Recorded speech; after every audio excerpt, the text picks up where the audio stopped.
You got into a conversation with someone where you offered someone some money. Oh. Obviously, you know what I'm talking about. Yeah, I've heard this rumor. It's a rumor? Yeah. How does it more than one person know about it? Because where we live, if you Tell know, me about it. Let me guess, Jason Lotshaw. Tell me about it. Why is it that I have to open something up for you to say, oh, and I'm gonna sit up here and I'm asking you a question. Very specific questions that I'm asking you.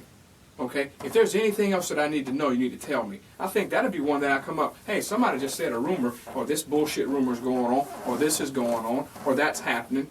You're gonna walk yourself into some shit that you can't get out of. I'm telling you right now. This is your opportunity, and I only knock once. Okay, well, what I'm telling you is, me and her got into it, and I asked to leave. Well, after that, there were rumors from Jamie, Jason, that I was supposedly trying to pay someone to get rid of her, this and that. I'm not going to stoop to that kind of a level over a man. I'm sorry, it's not worth it. I have 3 kids I've raised by myself. This is another one I can raise by myself. I wouldn't do that. But the police took that seriously then? Yes, they did. They took a lot of it seriously, even though everything was hearsay. There was no physical anything to back up anything anybody was saying. There was no evidence to back up anything. It was all hearsay, and it was held against me. I'm gonna tell you the truth. I've had a feeling the whole time since that girl came up missing that I had a feeling that Amelia had something to do with it.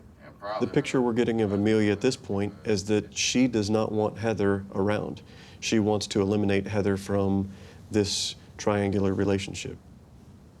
When Josh is in jail for pointing the shotgun at Heather in the early part of 2009, during that time, while he was in jail, she started living with Jamie Acom. Well, I mean, I've known Jamie since I was 15. We have a child together, and I actually met Heather and Josh through him. We had learned about this crazy relationship between all 4 of them. They were in relationships together and kind of swapped relationships and ended up with each other's partner. Well, we're glad to give you everything I know. This is what we're here to go back over. That's all I can. That's all I can do. You cool with that, right? Yes, sir. I have no problem with that. When we interviewed Jamie at one point, he had told us there was an incident that occurred between Heather and Amelia. Amelia had Heather's hair wrapped around her hand and like this, and had the knife to her throat. Well, I had told her, don't do that. Whatever you're doing, you're tripping out. You overreacted. So they both calmed down.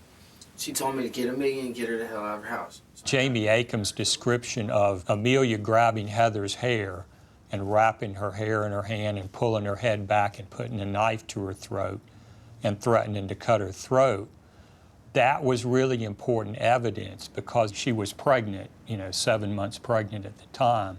So it let the jury see that even though Amelia Carr was a pregnant female, that she still had the personality and the inclination to be violent with Heather. There was a lie that was told by Jamie regarding a supposed incident between me and Heather, and that is what really gave them motive. He tried to say that I held a knife to her neck, which, if that were true in any form, Heather would have called the cops, because she does not, no, she wouldn't have tolerated that, and especially with her children there. Heather was frightened of her because, Amelia seemed like a likable person, but when she snaps, she'll do things like pull a knife on you, and that's when we really started seeing the other side of Amelia. Jason Lockshaw, I didn't feel was very credible. And partially because of the fact that he was facing charges. He had his own motivation for fabrication, for exaggeration, for isolating Amelia from any other conversation that went on. I believe Amelia is the one that orchestrated the whole thing. She's very smart, and like I said, very vindictive. I feel like she's the one that made everything happen. Because Josh still loved Heather. That's his baby's mother. He got 2 children by her, you know. I feel like Amelia planted that seed and let it grow a while back in Josh's head. I'm telling you right now, Amelia is trying to make herself out to be an angel. Yeah. Amelia's trying to make herself out to be scared of Josh, scared of what he might do to her after what he did to Heather. I don't know what he could have done to me. I saw what he did to Heather. I was so scared. That's why I didn't call. That's why I didn't say anything. I saw what he was capable of. You have to understand, I have 3 little children, another one on the way. I was so scared. But she's so full of shit, too. But guess what? A lot of what she's telling us is the truth. Do I think she's telling it all? No. I don't think she's telling it. Do I think that she is probably evil? Probably. Do I think that she probably is involved a lot more than she's saying she is? Yeah. But she's making herself out to be the angel. Oh, yeah. Okay? She's pinning it all on you. Can't let that happen. Guess where you spent the night last night? Yeah. Okay, guess where she spent the night At last home. night? I At told home. her. All right? I figured that out. And that's what I told She's her. telling us part of the truth.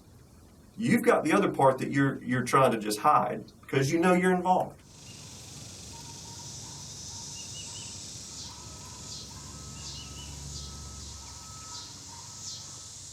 The investigators came, the Department of Children and Families came, and they took her children. And that crushed Amelia. She had to do whatever she needed to at that point to get her children back. I received a call at my office from her, and she was upset and she was frantic, and she was basically wanting me to help her in keeping her kids. I was mad. I was hurt at the fact that my kids were suffering because of all this mess, because my kids were taken into foster care that very next day, the second day of interrogations. Amelia started crying, but she didn't want the kids to see her. So she tried to be strong so the kids didn't think that anything was wrong. Had you ever seen Amelia cry? Not really. I've never seen Amelia cry. She barely cries. You know, your maternal instincts kick in and, you know, take over.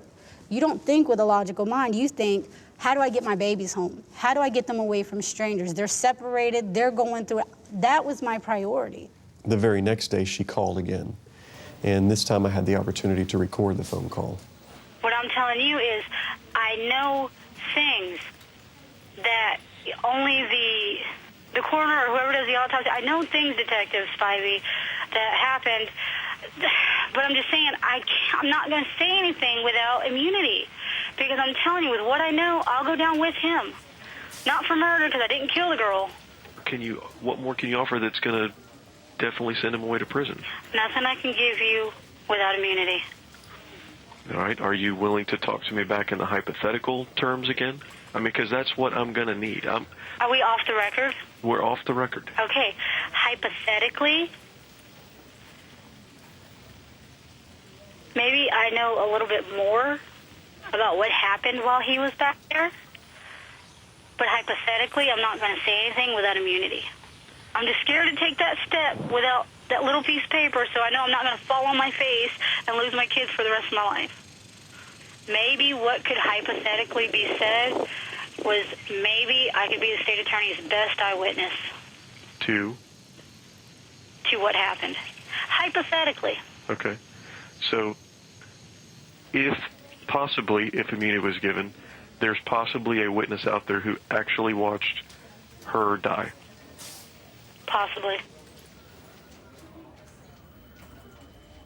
I had suspicioned all along that she might know more or was involved more than she was saying, and this sort of confirmed those suspicions. This case was too fresh and it was still too new to even consider giving someone immunity when they might be the killer. And while Amelia is making these calls back and forth, Josh is making requests to speak to Detective Bowie.